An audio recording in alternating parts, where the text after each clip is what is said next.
నా పేరు శ్రీనివాస్ అండి. Athletics coach Gachibowli stadium sports okay. Authority of Telangana. Okay. Sir so, ఈ క్యాంప్ ఎన్ని రోజులు జరిగింది సార్ ఇది? ఇది 45 డేస్ జరుగుతుంది సార్ ఎవ్రీ ఇయర్ కూడా. ఓకే. సో ఇది మనకి ప్రతి ఇయర్ కూడా మనకి చాలా నెంబర్స్ పెరుగుతూ వచ్చారు. ఓకే. సో లాస్ట్ ఇయర్ కన్నా ఈ ఇయర్ చాలా స్ట్రెంత్ ఉంది. ఓకే. సో మన దగ్గర athletics, wrestling, football, okay. Badminton, okay. Skating, okay. So swimming, ఇట్లా ఇది కాకుండా వెయిట్ మేనేజ్మెంట్ ప్రోగ్రామ్ అని, ఓకే. క్రికెట్ అని కూడా ఇంట్రడ్యూస్ చేసాం ఈ ఇయర్. ఇయర్. సో పిల్లలందరూ కూడా చాలా ఎంజాయ్ చేశారు ట్రైనింగ్. ఓకే. So super. ఇది దీంతో కాకుండా మళ్ళీ తర్వాత కూడా రెగ్యులర్ ప్యాటర్న్ లో కూడా పిల్లలు కూడా వచ్చి రెగ్యులర్ అడ్మిషన్స్ కూడా తీసుకొని పార్టిసిపేట్ చేయొచ్చు. రోజు ట్రైనింగ్ నడుస్తుంది ఇక్కడ రెగ్యులర్ గా. కానీ రోజు టైమింగ్స్ మారుతాయి మేడం? స్కూల్స్ ఉంటాయి, కాలేజెస్ అంటే according to school timing sir, morning early hours వస్తా ఉంటారు జనరల్ గా. ఓకే. అంటే 6 to 7 పిల్లలు రోజు ట్రైనింగ్ చేయడం జరుగుతుంది అన్ని డిసిప్లిన్స్ లో. ఓకే. ఈవినింగ్ అయితే 4 o'clock నుంచి మనకి స్టేడియం ఉంటుంది సార్. ఓకే. వచ్చే వాళ్ళు బ్యాచ్ వైజ్ వస్తారు, 4 to 5, 5 to 6, 6 to 7 అలా. ఓకే. సో వాళ్ళ స్ట్రెంత్ ని బట్టి మేము స్లాట్స్ ఇస్తాం సార్.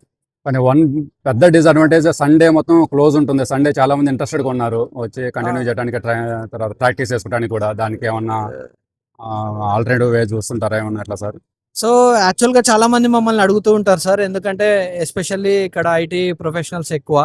సో సాటర్డే సండేస్ మనకి ఫుల్ ప్లెజ్డ్ గా ట్రైనింగ్ ఉంటే బాగుంటదని అనుకుంటారు. వాళ్ళకు కూడా ఎక్కువ టైం స్పేర్ చేయగలుగుతారు.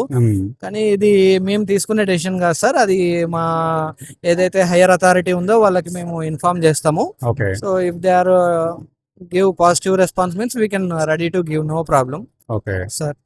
అంటే ఇప్పుడు సమ్మర్ క్యాంప్ అయిన తర్వాత మిగిలిన అన్ని స్పోర్ట్స్ కంటిన్యూ చేస్తారా? ఏమైనా only 1 or 2 selected sports continue చేస్తుంటారు? లేదు సార్, ఇప్పుడు ఆల్మోస్ట్ మన దగ్గర ఇప్పుడు ఏ అయితే సమ్మర్ క్యాంప్ లో ఆర్గనైజ్ చేసిన డిసిప్లిన్స్ ఉన్నాయో అవన్నీ ఇక్కడ రెగ్యులర్ గా ట్రైనింగ్ నడుస్తుంది సార్. ఎక్సెప్ట్ క్రికెట్ ఒకటి కొత్తగా ఇంట్రడ్యూస్ చేశారు. ఓకే. సో అది తప్ప మిగతావన్నీ కూడా రెగ్యులర్ ప్యాటర్న్ లో మనకి రెగ్యులర్ ట్రైనింగ్ నడుస్తుంది సార్. అదే మార్నింగ్ ఆర్ ఈవినింగ్ టైంలో కంటిన్యూ చేస్తుంటారు?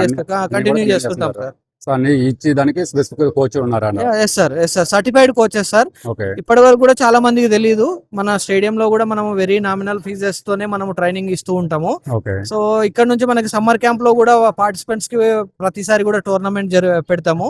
ఈ టోర్నమెంట్ లో కూడా మనము ఏంటంటే పిల్లలు ఎవరైనా పొటెన్షియల్ ఉంటే పిల్లలు వాళ్ళని ఐడెంటిఫై చేసి రెగ్యులర్ ప్యాటర్న్ లో కూడా వాళ్ళకి ఒక సిస్టమాటిక్ ట్రైనింగ్ కూడా ఇవ్వడం జరుగుతుంది సార్.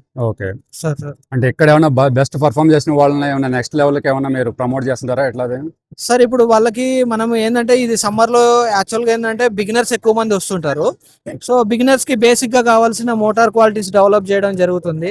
అంటే అడ్వాన్స్ ట్రైనింగ్ అప్పుడే స్టార్ట్ చేయలేము. సో అందరు బిగినర్స్ కాబట్టి వాళ్ళకి ఒక ఫౌండేషన్ లాగా పిల్లలకు కావాల్సిన మినిమం బేసిక్ స్కిల్స్ ఇవి నేర్పడం జరుగుతుంది. So end of the summer camp లో మనం పిల్లలకి ఎట్లాగో మనం కాంపిటీషన్స్ పెడతాము. ఒకవేళ పొటెన్షియల్ ఉంది అని అంటే మనం పేరెంట్స్ తో మాట్లాడి మీ పిల్లలు బాగున్నారు, సో మీ పిల్లల్ని కూడా కంటిన్యూ చేయొచ్చు. మోర్ ఎవరు ఛాంపియన్స్ కాకుండా పిల్లలకి కంపల్సరీగా ఫిజికల్ యాక్టివిటీ అయితే ఉండాలి అని చెప్పేసి మేము వాళ్ళని మోటివేట్ చేయడం జరుగుతుంది. సో వాళ్ళందరూ కూడా రెగ్యులర్ ప్యాటర్న్ లో కూడా అందరూ కూడా 1 hour ఫిజికల్ యాక్టివిటీ చేస్తే చాలా మంచిది సార్. ఓకే సార్ థ్యాంక్స్ అండి, థ్యాంక్స్ ఫర్ యువర్ అడ్వైస్.